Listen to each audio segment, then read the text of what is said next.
We are back with another live episode of the Bully Ball Podcast on the Gold Standard Podcast Network. I'm Jason Aponte, joined as always by Steph Sanchez. Steph, there's a lot to talk about. There's a lot of things that there's a lot of takes we're gonna give. It's a good time to be a 49er fan right now as they're in the driver's seat for the number one seed. But before we talk 49ers, Eagles, Cardinals, Seahawks, I have to tell you about our newest we're announcing our new YouTube partner, Community Tree Service. Tree trimming, land clearing, hazard tree removal, home, fire hardening, and debris removal from the Central Coast up to the Bay Area. Estimates are free. Call 831-736-2391 or email estimating at cts831.com now to schedule an appointment. Mention that you're a 49ers fan and receive a $200 discount on your quote. Mention that you're a Seahawks, Cowboys, or Eagles fan and receive $200 put on your quote. Community Tree Service is our new sponsor. All right, I think that's the best place to start. So, obviously, right now, the San Francisco 49ers are the number one seed, and another win against the Arizona Cardinals, which I think is very impressive, especially considering who was missing on defense and how well Brock Purdy played. But I would be remiss in my duty if we didn't start and talk about a fraudulent team that is now putting themselves in a spot where it's less about our opinion and more about what you're seeing. The Philadelphia Eagles are in deep trouble. They're in deep, deep trouble right now, Steph. I'm watching this game last night, and literally what I was just telling Rob is I watched Jalen Hurts snap the ball, and he has no desire to go through progressions. He just wants to roll outside the pocket and kind of just hang around and hope that someone gets open and there's broken plays. All that stuff is gone. And this Eagles offense and this Eagles team looks like a shell of themselves from last year. What do you think? Yeah, I mean, I definitely think so. And it was Nick Bosa who said, hopefully other teams, pick up this blueprint that the 49ers, something to that effect, that the 49ers pretty much gave other teams in stopping Jalen Hurts.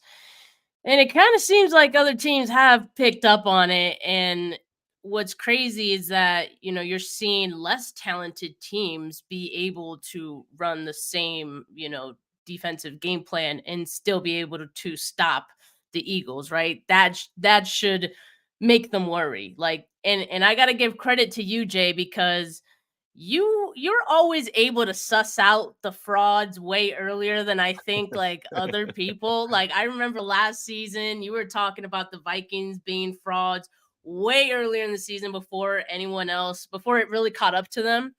Hmm. And this season you were kind of like hinting at the same thing. And I was like, no, I don't know. Like they're still a good team. I did the same thing with the Vikings last year, and I'm like, damn, Jay was right. Like they kind of look like frauds right now. And I got a lot of Eagles fans in my mentions. Like, can you guys stop being so obsessed with us? You're obsessed with Oh, the now it's Eagles. us. I love it when It's the shoe's like, on the other foot. It's yeah, like when right. the Yeah. bully gets bullied and in Christmas Story, like the kid's getting beat up and it's like, oh, get him off of him now. Oh, now get him off of him, right? When you guys wouldn't let anything slide with anything 49er related. Boo hoo. Right. Keep crying. Right. And by the way, I mean, if it's the Eagles' downfall, like, yeah, I am obsessed with it. I'm like that LeBron James meme. I wouldn't miss it for the world, but you should have seen it coming when you did all that. Let me try this out. When you did all that talking, and when your coach acted like he was hot, yeah, it doesn't feel so great now, does it? And yeah, I mean, the 49ers gave the blueprint. I remember Eagles fans scoffing at that idea, but they just haven't been the same since the 49ers beat the brakes off of them. And Mm, remember, Jalen Hurts was in the MVP conversation before playing the 49ers. Him and that defense have been in shambles since then. yeah. Shambles. They got spanked by the Niners. They got spanked by the Cowboys. So bad that you have to make a change a defensive coordinator. Matt Patricia is your defensive coordinator now. They're Matt scrambling. Patricia. They're scrambling. They're Um, scrambling.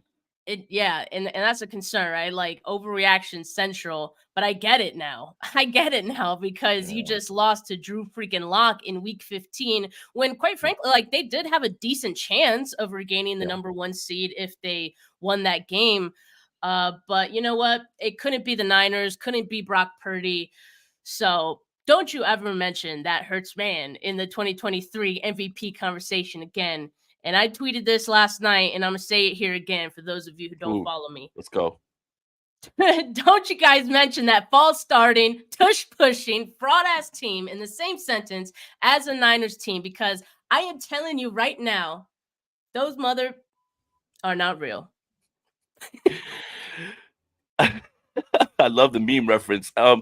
Yeah, look, I think it boils down to a few things. I think last year winning kind of masked everything, but it also kind of showed you that Shane Steichen, who was their offensive coordinator, he might have been the secret sauce just a little bit too to that team because Jalen Hurts, he's putting him in a position where RPO, put the ball in the belly, you got your first read, get the ball out. But when he has to go through progressions, and Robbie Gold alluded to this after the Super Bowl, and everybody doesn't want to listen to kickers, but Robbie Gold said, make him play quarterback from the pocket.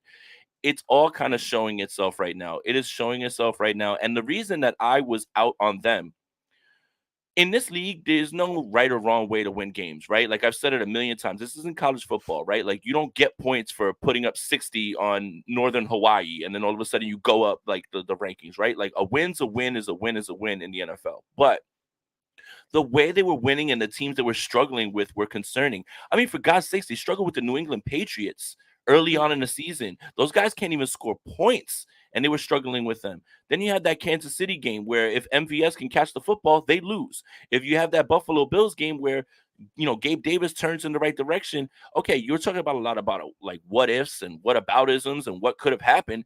But it just was showing me that this was nowhere near the dominant team that was there last year. And I think the biggest thing is, besides the offense, is that defense is really, really, really poor. It just is. James Bradbury's getting picked on. They have no semblance of a pass rush that they used to have. It's not, nothing about this team looks like the team that we saw last season. And Shane Steichen leaving, I believe, is a huge thing. I mean, look at how Indianapolis is playing right now. So I think we underestimated that, right? But Jalen Hurts right now is a quarterback who does not want to go through reads. He just wants to run around and get out of the pocket and just like float around and hope that AJ Brown and there's a coverage bust and then they can make a play. There's no explosives, and it's not in the run game.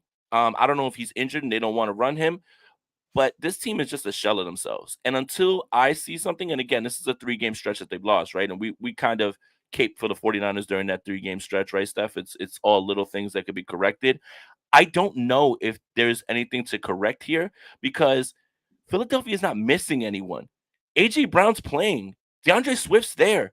Jalen Hurts is there. Their offensive line is there. Like, if they were missing players on offense, I would say, all right, we have to wait to see what they're fully healthy. They're fully healthy. That's another thing that is crazy to me. Is there's no injury. Devonta Smith is there. Dallas Goedert's back. Lane Johnson left the game for a minute. But there's no secret, like, there's no little, like, change that they need, right? At least with the 49ers, we could say, well, they're missing Debo, they're missing Trent, and they're giving the ball away in the red zone. That can be fixed. I don't know what you fix with this team to make them look like the team that they were because I just don't think they are. So, I mean, look, this is a 49ers podcast, but the reason that we have to talk the Philadelphia Eagles is because this completely swung. And now the 49ers are in the driver's seat for the number 1 seed. It's not from, oh, we hope we can get the number 1 seed. The 49ers could even lose on Monday Yeah. against the Baltimore Ravens and still be the number 1 seed. That's how far ahead now they're getting, right? And then if you take care of business against other teams, you don't have to leave. You don't have to leave ever again the West Coast. So you'll have your divisional matchup, you have your NFC championship, and then you'll go to Vegas, which is a nice little drive from Santa Clara. I think that is what's really important. Yeah, it is. And I'm excited to talk about a team that actually won their game this weekend, the San Francisco Yes. 49ers, as they have Couldn't been be us. six in a row. And yeah, 88% chance now to, remain the number 1 seed. And it's a great feeling. The 49ers did take care of business. They had a losing streak of their own this season, right? But, they turned it around, and they turned it around when it mattered most. And a lot of things fell in their favor at the same time. And here's where they are. And it's hard to see another team knocking them off that spot based on the way they're playing right now. I mean, I know this past weekend it was the Arizona Cardinals and, bad record, bad team, whatever. But still, I still come away impressed with this team, and especially the offense. I think what we're seeing from the offense is that they can carry this team. And that was kind of what I was expecting out of this matchup, because I was like, the defense has a lot of injuries. The interior of the defensive line, missing two guys there, Hargrave and Armstead, that's nothing to sneeze at. Like that's a pretty big deal. I figured with a run first team like the Arizona Cardinals, they were probably going to have some success there. And that kind of unfolded, right? Like they had was it 29 points? So yeah, I mean, credit to them. But the offense just made that not even matter, because they can score at will. And again, yes, Yeah. it is Arizona Cardinals, but we've been seeing this against other teams, against way better teams. And that's just the way that this offense is operating right now. It's really hard to stop all of these guys that they have. It's an embarrassment of riches. Yeah, and that's the thing, right? Like going into this game, and to Gammon's point, thank you for the donation, buddy. What's the percentage we win the Super Bowl? Don't be bashful. I would say right now is sitting at 35% easily right now. I mean, the only thing that's going to be in the 49ers way is health. And I just if we're gonna keep kicking people while they're down, Dak Prescott, you are not in the MVP conversation either, because my quarterback could never get blown out like that on the road, right? And perform in that fashion, right? Couldn't be Brock Purdy, couldn't be my MVP candidate, because Dak, you're out now. And the Cowboys are who they are. No one ever is worried about them. They are big frauds, right? But right now, when you look at this team and you look at the way the defense was probably going to be missing people, and Mooney Ward being in the game was a little bit of I guess it was like a little bit of a surprise, because I had already kind of counted him out. But for me, you look at this offense and they're able to pick up the defense. And I think that's what's important, right? Like you have to pick up the defense. And that's what great offenses do, right? Like in years past, 2019, right? If the 49ers defense struggled, you you would kind of hope that the offense could pick it up. Now, I don't think there's ever a doubt that this offense is going to be able to do what they want. So even if the defense has an off game or something weird starts happening, as long as everybody's healthy and playing like this, they'll be able to pick up the slack. And that's complementary football at its finest right there. So yeah, it's really right now about with this team is we can win however you want to win. You want to have a defensive game, fine, but you're not going to stop this offense. You're not going to slow down this offense at all. I mean, Debo Samuel right now looks like he's not even 2021 Debo Samuel. He's just 2023 Debo Samuel. Christian McCaffrey, 22 touchdowns, and shout out to Raheem Mostert, 22 touchdowns. They're tied for the league lead. It's it's any time any one of these guys can get what they want. George Kittle, Brandon Ayuk, but the engine behind it all right now. And I've got a hot take that I want to get off. Having an MVP vote, I've been kind of caping for Tyreek Hill. I watched what Miami just did without him. Brock Purdy is my MVP vote right now on December 19th. If I had to vote right now, Brock Purdy's my MVP vote, because you're watching a guy lift this offense to a height that it's never been. You're watching a guy operate a Kyle Shanahan offense. The only person that has is Matt Ryan. And guess what Matt Ryan did when he did? He won the MVP. So I'm watching something right now that, yes, you can talk about playmakers. And by the way, boo-hoo, everybody needs playmakers, because poor Patrick Mahomes, he needs somebody now. And it's not working now that Travis Kelce isn't that guy anymore, right? Everybody needs playmakers except for Brock Purdy. But for me, right now, MVP flip-flopper, 100%. And that's the best part about this, right? Is you can go certain amount of weeks, right? Tyreek Hill was on Yeah. on his way to doing something historic, right? 2,000 receiving yards. Well, you miss a game now. You miss that other game. That offense looks bad. It kind of strengthened your case. Well, then I watched Miami roll on the Jets, and the Jets don't have a bad defense at all. I kind of saw them get around that with a week. If Brock Purdy ever went down, this team would be absolutely cooked. Yeah, I mean, it is a week to week league. And so even heading into week 16, there's still some things that can change in that, right, Jay? I Yep. know a lot of people are talking about this matchup, 49ers Ravens, like, oh, like if Lamar, let's just say, has a great game against the Niners, like that Yeah. can, catapult him into, Hmm. being in that conversation too. Brock Purdy, on the other hand, could also solidify being the MVP favorite right now. I think he's at like what, minus 190 or something like that right Yeah. now Hmm. for MVP. So yeah, he's a clear cut favorite and he deserves it, right? I mean, I when we saw Sam Darnold go in there, and albeit it was a few snaps, but he did let Oh, off a few throws there when Brock I, Purdy had to exit the game, and you saw it right away. You saw it yeah. right away, and Oh yeah. it was nice to see because everyone has been telling us 49er fans and everyone who's Anybody pro can operate MVP. the Yeah, offense. exactly. I can go out there and No, you score can't. 4 touchdowns. No, you Yeah, no, can't. you can't. Neither can Sam Darnold. And so yeah, it's just gratifying to have that point made on the field. You see it, so it's so different. It's so different with Brock Purdy out there. I just feel so confident in this offense and in the quarterback play right now. I think Kyle Shanahan feels the exact same way. I mean, he has said as much as well. And it's just awesome. I mean, even Christian McCaffrey is probably up there for MVP consideration too. And he deserves to be in that too. Now, do you feel like both of those guys being in the MVP conversation kind of like hurts the other? Like, I don't know. Like, is it fair to say that two teams can have one MVP It could or two? absolutely. Sorry. It could absolutely like they could victimize each other with votes, right? Because it depends on where you land on this, right? What Christian McCaffrey is doing, 22 touchdowns, is just insane, and it is.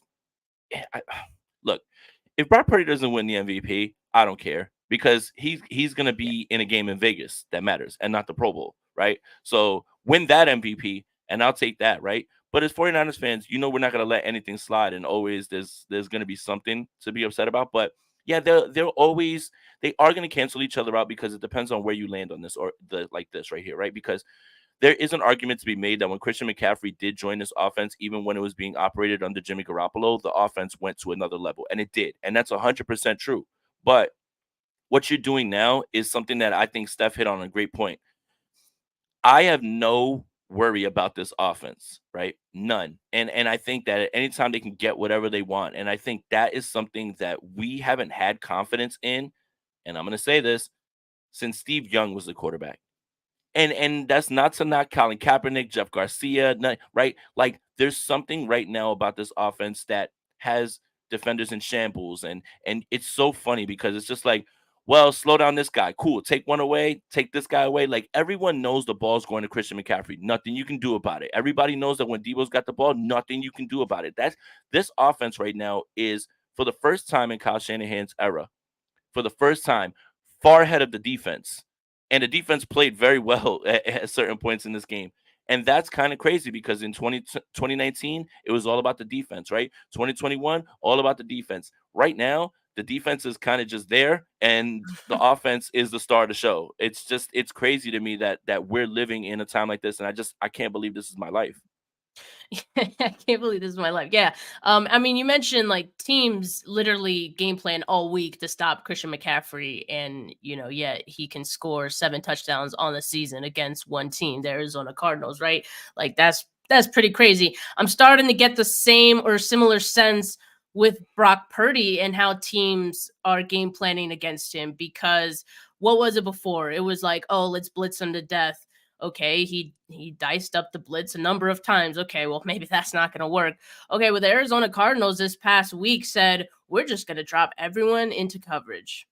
That didn't work either. That did not work either. And so I think even for Brock Purdy, it's kind of like, how do you really stop this guy? How do you stop this guy? How do you stop this offense?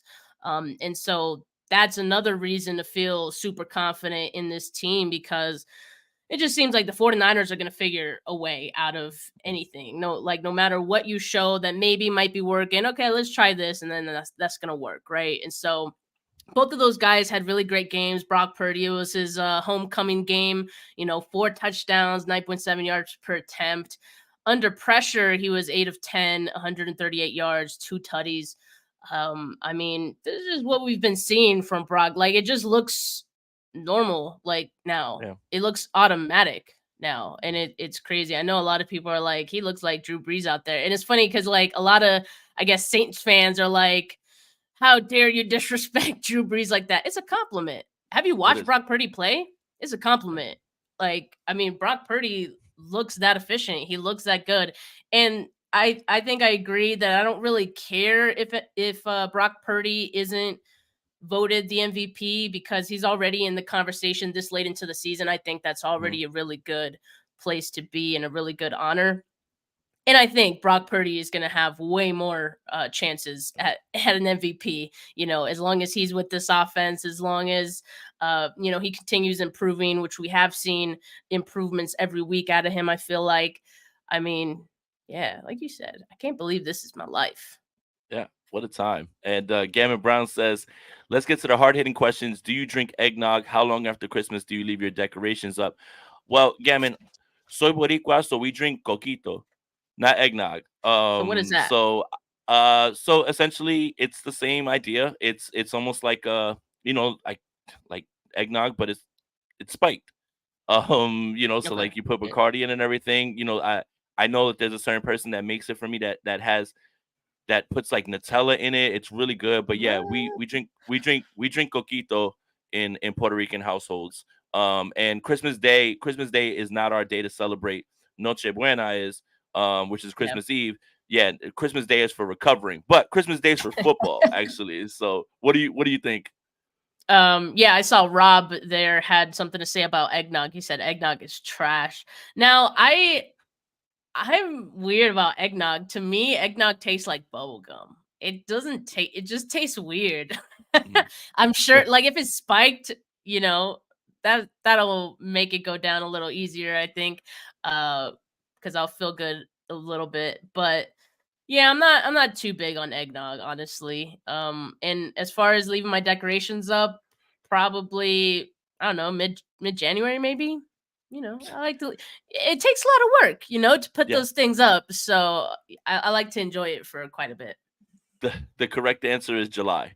Oh, Like it said, the correct answer is July because you. I don't know, like it's just really hard to get all that stuff down and everything as well too. So, um, but yes, we are talking about the 49ers. I did want to kind of talk about the defense yeah. and Mooney Ward. Let's go. That's 2 interceptions. One you take back to the house. Um, Steph, is there a case to be made for Mooney Ward at All Pro? I Yes. mean, I definitely think he's a Pro Bowler. Yes.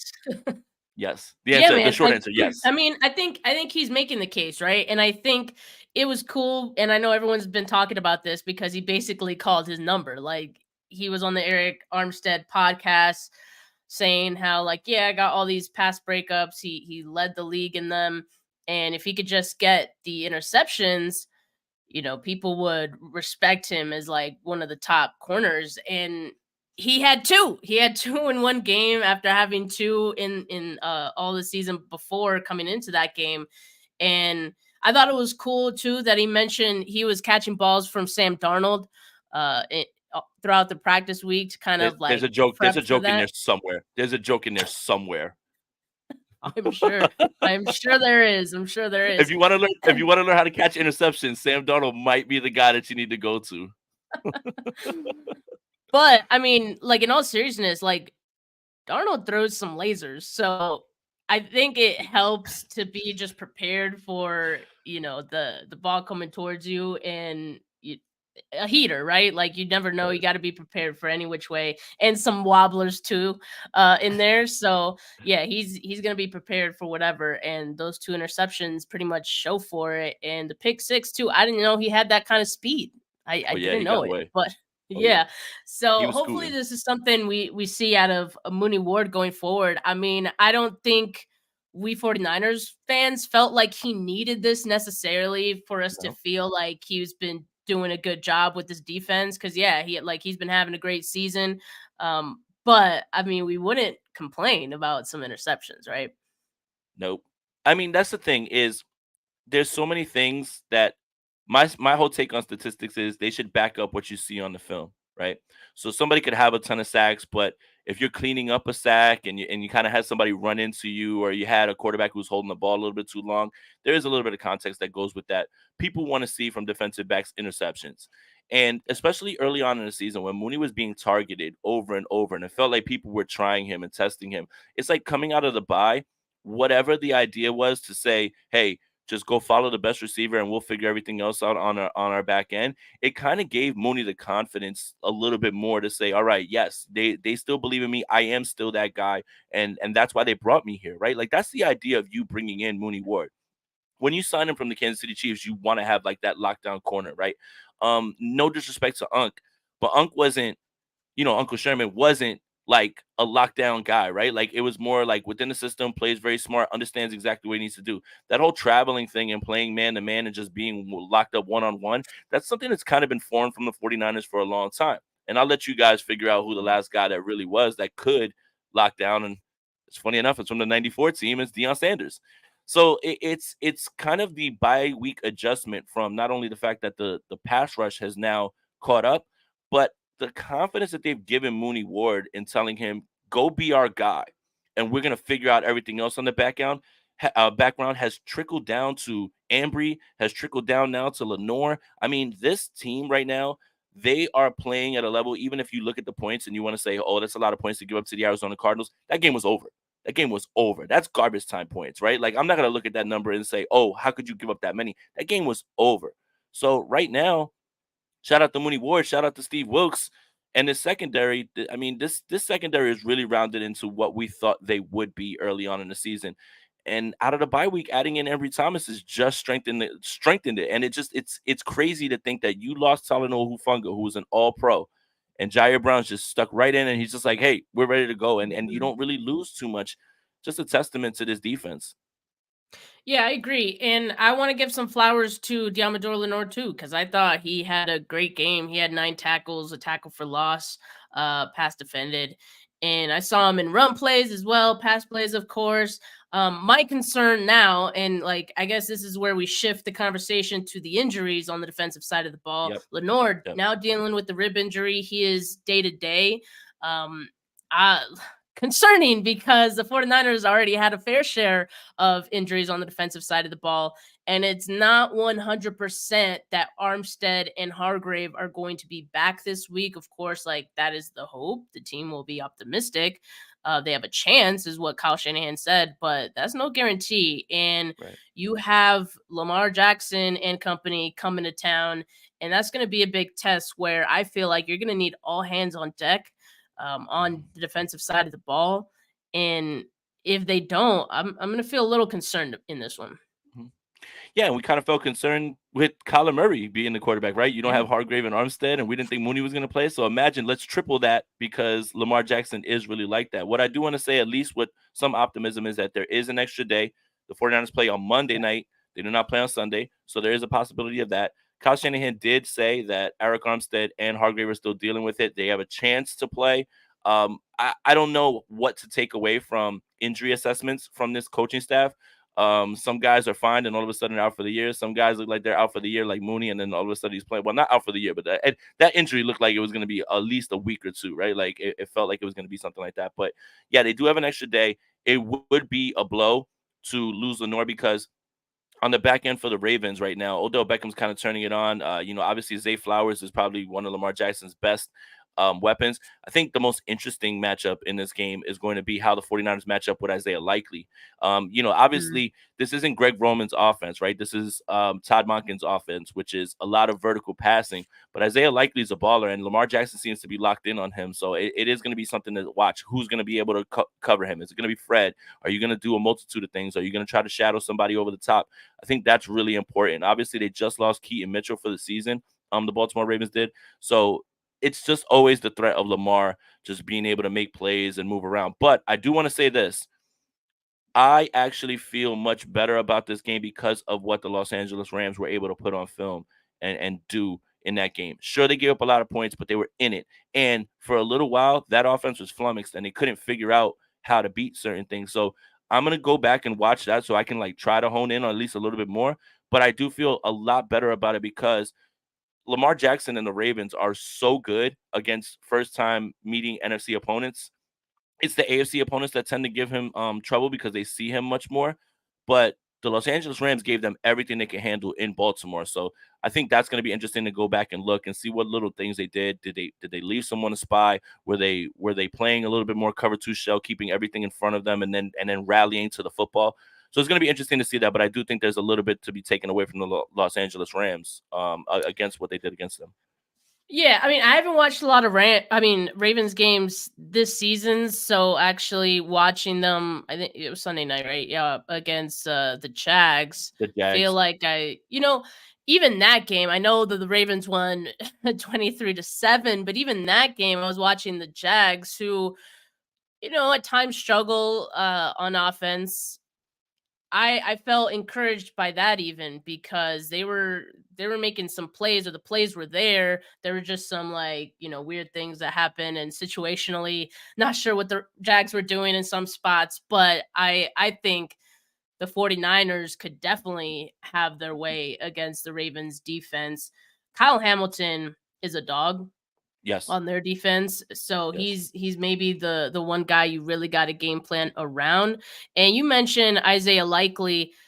Normally I feel really good about the 49ers going up against any tight end, but this past week, I mean, we saw Trey McBride have 102 yards and on 10 receptions. He's been a huge part of, the Cardinals offense as of late, right? And so kind of we're seeing the same thing out of Isaiah Likely. His role is growing each and every week. So I was a little concerned to see that, because I actually, going into the game against the Cardinals, I was like, I think the 49ers are going to be able to limit Trey McBride because they're so good against tight ends. You got Fred, you got Greenlaw. But then lo and behold, he kind of went off and did his thing. So the 49ers are going to have to be careful to, keep Isaiah Likely under wraps. And I think I want to segue this next talking point into missed tackles, because you Mm-hmm. mentioned Keaton Mitchell. Yeah, he's out. That's a tough blow for them. But they still have Gus Edwards, and Gus Edwards is hard to bring down too. Lamar Jackson is hard to bring down too. Mm-hmm. And so I think if the 49ers are going to continue to struggle with missed tackles, and they had 16 missed tackles against the Cardinals this past week, and that number has steadily increased for the past 3 weeks. It's a concern for me, right? So they got to get something together. I think they could do it, right? Like they didn't forget how to tackle, but you just know this is not the game to mess Right. around and think that you're going to be able to miss 16 plus tackles or anything in that vicinity and feel good on defense. Yeah, that's a hell of a point. And it kind of went away for a little bit. And again, masking, covers everything up. It's just a time where you're just like, hey, well, whatever, they missed a bunch of tackles, but they, won by 20 points, whatever it is. Um, this is absolutely not the week to start missing tackles. This is absolutely the week to, you know, the thing that scares you the most about running quarterbacks is obviously the off schedule things and the things that they can hit downfield, but it's those back breaking third down, first down runs. Like that is the stuff that like keeps a drive going. You do everything right on the back end. You have coverage everywhere. You even get close to Lamar Jackson. I mean, Aaron Donald had Lamar like 2 and 3 times ready to wrap him up and bring him down. Never got a sack, right? And that's Aaron Donald, right? And then you're watching this team and you're watching even Fred Warner miss tackles. It is concerning. And this is not the week for this to Yeah. happen. Having said that, I do like, they flashed KP's tweet up here. I do like the idea of saying, I don't know what's going on. Is it bad angles? Is it poor technique? Could be a multitude of those things. Could be one, everything, right? Could be all those things. So I don't know how you fix it, right? But again, to Steph's point, this is not the week to start messing around because Lamar will make you pay. And not only Gus Edwards, Justice Hill, right? Like all these guys are not going to go Mhm. down easily. The running game is really important to the Ravens. But Lamar, man, it scares you because on third down, when you have everything covered, when he has nowhere to throw the football, he can still keep the drive going with his legs. And it puts so much stress and pressure on his defense to get off the field because he can just do that with his legs. And then by the way, all you got to do is get it near the 50-yard line, and then you got a kicker who can kick it through the stadium. So like the Ravens have a lot of ways that they can beat you and keep themselves in games. This for me feels like a Super Bowl preview. This for me Okay. feels like, getting our lick back for the Hardball Bowl, right? Like for that one. Like it does feel like the Baltimore Ravens are starting to separate themselves a little bit from everyone else as the team to beat because we're talking about their offense, but we're not talking about their defense at all, right? And their Mhm. defense, they've got a bunch of studs. I mean, I don't know who let them, draft Patrick Queen. I don't know who let them trade for Roquan Smith. It's just like, what are we doing here? How much help does Lamar Jackson need?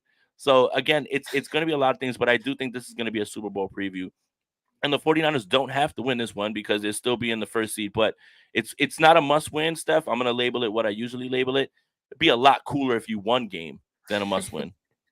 Yeah, it isn't a must win. And so like I am seeing a lot of people now since, the Eagles lost last night, a lot of people saying, well, now you definitely gotta think long term and rest those guys.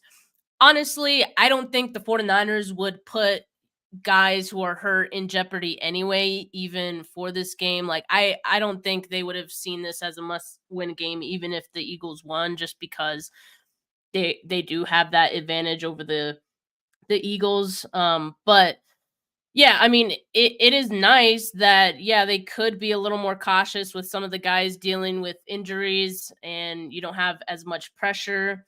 But speaking of the Rams, I'm looking at that like last That week of the last game, season, and yeah, you that's you're gonna be playing annoying. against the Rams, and the That's Rams gonna are be getting annoying. interesting. That's It's gonna be gonna be annoying. annoying, yeah. The Rams are getting interesting right now, and that could be a must-win game for the Rams. You don't want it to be a must-win game for you too. So Right. with that being said, I do kind of still feel like this is a must win, just not officially, right? Right. But I feel good about this team anyway because I feel like they have a way of elevating, especially on defense. You guys like Fred Warner, guys like Greenlaw, they elevate their game when they know they're playing one of the best teams in the league, right? Because Yeah. they got a point to make. So that's why I feel a little bit good. I know Fred kind of, wasn't his best game this past week, but he talked about him being the standard, and we have a standard for this defense, for this team, and it all starts with him, right? So I think he's kind of going to take it upon himself to kind of show a different Fred on Monday night. And it's Christmas too, and you're wearing your red throwbacks, and it's at home, it's prime time, so for all those reasons, you hope there's going to be a different defense that we're going to see out there, the better version of them. But yeah, with the injuries, definitely a concern. I mean, they're getting pretty thin there. Even Kalia Davis is going to be out for a few weeks now. So as we walked on the moon said, we need to get that rotation back up front. That is difficult when you're dealing Yeah. with so many injuries. So that's kind Yeah. of the concern with them right now. But the extra day and it being a night game helps. Mhm. I remember John Lynch saying when it's a night game, it feels like another day, even Right. because you get that entire day, the entire Right. morning to rest too. So that gives me some optimism about some of those guys dealing with injury potentially being available. Right, and a name to throw out there, and Dominican Sue. I mean, Kyle Shanahan was even asked about that because they did have interest in him last season. That could be someone they said not as of now, but I think it's because they're evaluating their options there. So, and Dominican Sue could be a name that you bring in, especially like, hey, Sue, you don't really got to do anything. We got a few more games. Let's try to go get a ring. And that probably sounds good to him because he hasn't had to go to training camp, anything like that. So, yeah, we're gonna see how this rotation plays out. I do want to give a shout out to Javon Kinlaw. Again, it just feels like this has been such a good season for him. He's been afforded an opportunity and he's been capitalizing on it, man. It's just really cool to see as well too. So for me right now, this is a Super Bowl preview, and I believe it was Scott Broyles' comment. What if Buffalo stays hot? Yeah, Buffalo looks like they figured some things out as well too, and that's what's funny about this week to week league. Kansas City is always going to be in the back of people's minds as the boogeyman because of Patrick Mahomes. I have a tough time right now with them because he looks so frustrated right now. It never looks this hard. It never looks this hard for the Kansas City Chiefs, and everything looks hard. It looks like it's a struggle, right? Travis Kelsey clearly isn't the same guy. Rasheed Rice is playing very good football right now. Actually, he's kind of stepped into that role, but everything kind of looks like it's a slog and it's a little bit different, right? And it's a difficult, and that's something that we're not used to seeing because we're just used to seeing him do whatever he wants. But that's AFC. You would think about that down the line when you get to the Vegas Super Bowl. The Dallas Cowboys get blown out by the Buffalo Bills. We already knew they were not like that, and I don't want to hear about Dak Prescott or that team anymore. Couldn't be my team. Philadelphia Eagles lose to Drew Lock. Imagine Brock Purdy losing to Drew Lock. They would have tarred and Couldn't be my feathered him. Let QB. alone couldn't be my Couldn't be quarterback. my And QB. if I was a fan of a team, I just wouldn't allow them to lose to Drew Lock. That's just me though. That's just me. Simply Like that's just what I would do. simple. Um, but I think Philadelphia fans, it's okay. I think what you should do is you guys should huddle around the Rocky statue. and like, kind of just pray, because I did hear, this is like from inside sources, I did hear that the Rocky statue has a single tear coming down now, and it's actually coming down now because you care more about a fictional character than an actual boxer. I'm not letting that Rocky Balboa thing go. Who cares? Go over there, put whatever you want on it. Put a jersey, put whatever you want. You're not gonna lose because of that. You're not gonna win because of that. So shout out to Rocky Balboa. Actually, shout out to Sylvester Stallone. He's the actor. Anyway, yeah, look, right now, like with this team, the 49ers are in the driver's seat. So they can lose this game. Possibly. They could, but they'd still be Mhm. ahead. They still have the tiebreaker. So they are in the driver's seat. And this thing is completely flipped from, well, we hope they can get that number one seed. And well, now it's kind of right there in front of them. And I think Heidemann says, Jason, do you like Rocky movies? I do. I do. I think they're great. I think, I've liked all of them. I just find it funny that a city would immortalize a fictional character when Joe Frazier is an actual boxer from Philadelphia and he beat Muhammad Ali. Yet let's immortalize a guy who lost the first fight Yeah. and he lost 23 fights. So let's just make sure we keep saying that as well too. But it is kind of cool to see the 49ers in the driver's seat. All they have to do is largely beat the health issues and just keep winning football games and just keep doing what they're doing, Steph. So it's like the season has kind of gone in waves, 5 straight, 3 straight, 6 straight. It's crazy to think that when this team is playing like this and they flip the switch, regardless of the injuries and regardless of the opponent, they're always going to be favored. Even right now, 5.5 point home favorites over the Baltimore Ravens on Monday. Yeah, that's crazy. But it's deserved, right? Like they've been playing like it, and when you pretty much smack the other good teams in the NFL that have similar records to you, that's the treatment they deserve to be Hmm. favorites in every single game, right? So it isn't disrespect to the Ravens or anything. It's just people seeing what the 49ers have been doing and finally like saying, "Hey, this team looks hard to beat." And we've said that in Yeah, the past, but this year is different. This year is yeah, different because it's more balanced and we are seeing the offense carry in. Hey, I mean, I think the defense, if they had to, I don't think they need to, but if they had to, I think they could step up and they could carry too. So yeah, however the 49ers want to win, they could do it. Um, and we're just along for the ride, man. I'm getting ready to go to Vegas. That's what I'm yeah. getting ready for. Yep, right after the Senior Bowl, straight to Vegas. Look at us, and Yeah. on top of that, the draft content's going to be crazy, out there being in Mobile because the 49ers have picks again. So everything's kind of just lining up right We're now. gonna be The looking at content. tackles. We're We're gonna gonna be be looking looking at at tackles, offensive wide linemen. receiver. We're gonna be looking at players. Like we're not gonna be sitting in the stands in Mobile like, oh God, how much longer in this practice? The 49ers actually have picks. So Mhm. yeah. And then even Thomas said, shoot, even Bernard Hopkins is from Philly. Exactly. Bernard Hopkins is a real boxer from Philly. Like, make the statue of him. My gosh. Um, but yeah, I think we've done enough cooking with the Eagles. I think the media right now kind of putting them in a box where they don't believe either right now. And there's a lot of things going on with them as well too. But the media is also looking around at the San Francisco 49ers and saying they're the most complete team. And when they're on and they're healthy, you can't Mhm. beat them. And it's just, again, I want to shout out Debo Samuel. My God, man. That throw It's from beautiful. Brock Purdy. Now we're doing back shoulder fades. Like we're not like now we're like, what next, right? Like I see Debo Samuel catching fly patterns. Now he's just running routes and just catching the ball on the back. Like it's a beautifully timed throw. Debo, like again, it's not 2021 Debo, it's 2023 Debo. And he's been incredible, man. It's just this stretch right now. If you have him in your fantasy football team, you moved on into your next round of the playoffs because he's just carrying your team right now, probably at this point. Either him or Christian McCaffrey. But my God, Debo is hooping, man. And I'm amazed right now at what I'm watching from him. Yeah, it felt like light work, right? Like 48 yards. But yeah, 2 touchdowns. So you definitely got to talk about him. And yeah, it's just more of what we've been seeing from Debo. I liked both touchdowns. They were both really cool. The back shoulder because it was an awesome throw from Brock.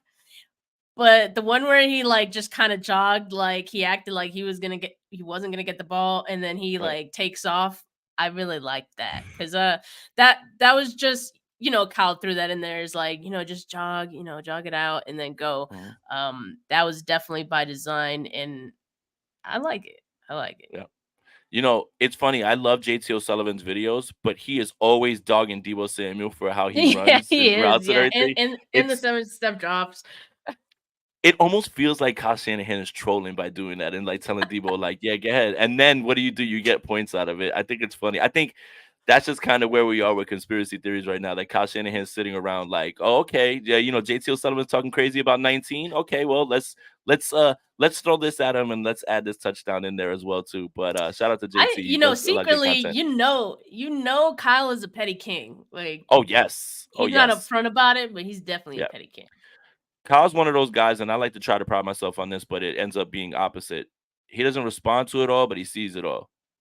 Not me, you know what I'm saying? I'm out here just yelling at everybody, especially that guy. Who's that Eagles guy, Elliot something. Oh my He's got by god, far the worst takes in the history of football. And it's like, that's man, you gotta guys be yell at intentional. right, like you guys yell at He's me trolling. sometimes for the things that I say, but like this guy is bricking every take, miss after He's miss after trolling. miss He after has miss. He has to be. He has to he be. I has think to it's in his be. bio. What does it say? A bad take is worse than no take. And he's living by that. He's Oh, living by exactly. that and dying by that. All right. Hey, this is a perfect place for us to end this. Guys, make sure you like this video, subscribe to the Gold Standard Podcast Network, wherever you on YouTube, wherever you get your audio podcast. Make sure you follow Steph on Twitter at Steph49K. Make sure you follow me on Twitter at Jason Aponte2103. I will not call it X. No way. It's not gonna happen. Check out our website, goldstandard9ers.com. And man, it's so crazy how quickly the season goes. And I guess time flies when you're having fun. But I was looking around and I'm like, there's like 3 games left. I can't believe like you wait all this time in the offseason. You wait all this time and Yeah. then it flies by. And it probably flies by because the 49ers have been winning and beating the brakes off of people. So enjoy Christmas, guys. We will see you Tuesday. Enjoy your time with your family. Drink your eggnog, drink your coquito. Keep your Christmas tree up until July. I applaud that. I am all for that. Nah, don't do And that. and enjoy your time with your family and buy the kids some presents. That's my thing is I'm only buying kids presents. So for Steph, for Jay, we're out of here. Peace.